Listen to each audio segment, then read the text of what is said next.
আসসালামু আলাইকুম ওয়া রাহমাতুল্লাহ। আজকে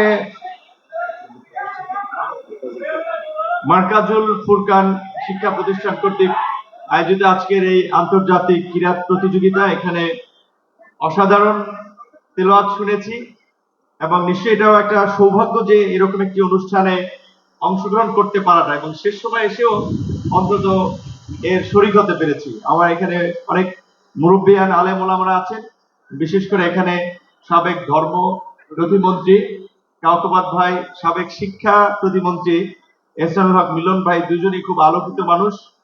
তারা আছেন, আলেম ওলামারা তো আছেনই এখানে। অনেক ভালোই লেগেছে, শুরু থেকে থাকতে পারলে আরো ভালো লাগতো। এবং আমি দুঃখ প্রকাশ করছি যে অনুষ্ঠানটাতে শুরুতে যখন আমার সাথে আলাপ করেছিল, আমি তাকে বলেছিলাম যে এটাকে আরো জাঁকজমকপূর্ণ ভাবে এবং অধিক সংখ্যক প্রতিযোগীকে কিভাবে কানেক্টেড করা যায় সে বিষয়ে আমরা সহযোগিতা করব। দেশের পরিস্থিতি আপনারা জানেন, প্রতিনিয়ত পরিস্থিতি নানান ধরনের সমীকরণ তৈরি হচ্ছে, আমাদের অনেক জায়গায় ভূমিকা রাখতে হচ্ছে, যার ফলে এখানে খুব বেশি সময় দিতে পারি নাই। আগামীতে ইনশাল্লাহ আরো বেশি সময় দেওয়ার চেষ্টা করবো। এবং এই ধরনের